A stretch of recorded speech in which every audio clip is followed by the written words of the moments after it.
we're getting a new stimulus check. Let's talk about the best ways to use it. What's going on, everyone? Josh is the name, Magnitude is the channel, and let's talk money.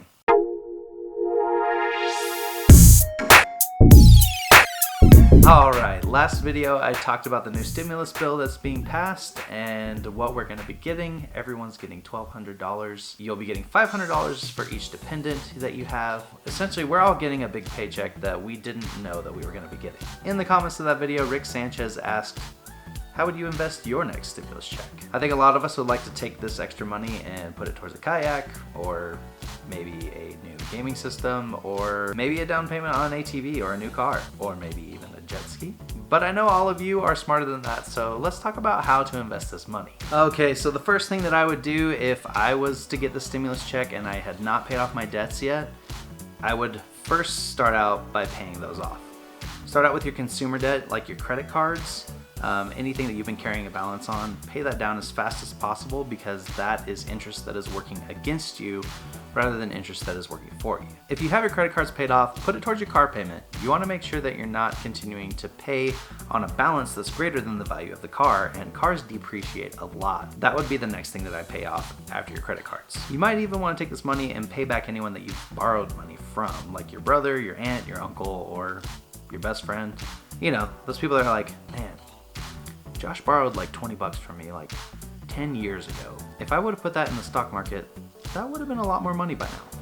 If you have your debts paid off, make sure that you have an emergency fund. This is a good chunk of change, and it's a great way to jumpstart that emergency fund in case crap hits the fan for you. Make sure you set your emergency fund in a high interest savings account. Ally Bank is a really good option, so make sure you look into them. But if you have your debts paid off and interest is not working against you and you have your emergency fund set aside, the next thing that I would suggest doing is invest your money in the stock market. Here you have a free chunk of change that you can throw into the stock market, and it's really easy to get started, especially if you start with index funds. Investing apps, these app-based brokerages, make it really easy to get started in investing in the stock market. I use M1 Finance. I know I mentioned that in like every video. I really like that one because it's designed for long-term investors. So anyone who's planning on buying and holding on to stock. You could also use Webull or Robinhood. And there's a few new ones coming out. I get ads for them all the time. I can't remember any of their names off the top of my head, but if I find any after I make this video, I'll put them in the description below. So what is an index fund? Well, let me pull up our friend Wikipedia here.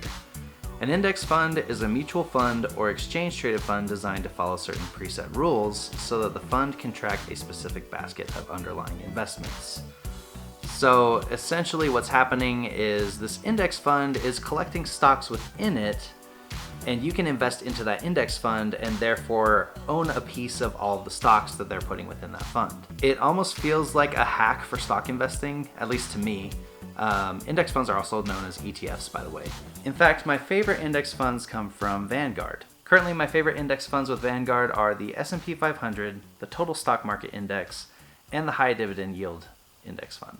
The Total Stock Market Index Fund is ticker symbol VTI. The Vanguard High Dividend Yield Index Fund is ticker symbol VYM. And the Vanguard S&P 500 ETF is ticker symbol VOO. Now, if you're new to stock investing, investing in one of these is a great way to get started. It's very beginner friendly.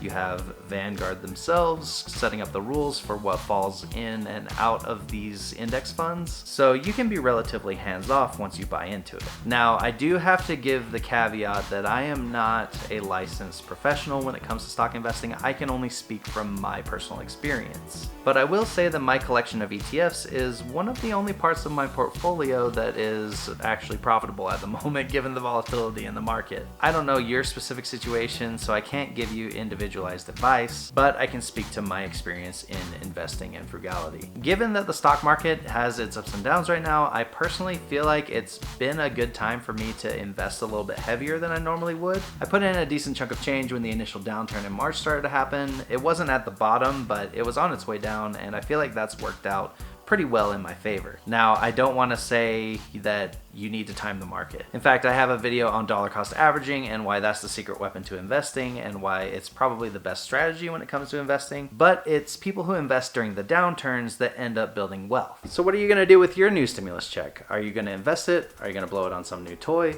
Let me know in the comments below.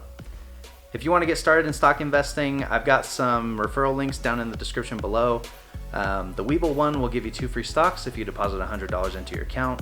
You actually don't even need to invest that money to get the 2 free stocks, you just have to deposit it. And one of the things that I did was I deposited my $100, got my 2 free stocks, and then I sold those stocks and then withdrew the money out and put it into my M1 Finance portfolio. 40 chess thinking right there. So check that one out. I really like M1 Finance. I've mentioned that quite a bit. It's built for investors like me who are more long-term focused. And honestly, Robinhood's a great platform too. So whichever one you like, just go with that. You can buy these stocks within any of those platforms. All right, guys, that's it for today. So I'll talk to you next time. Peace.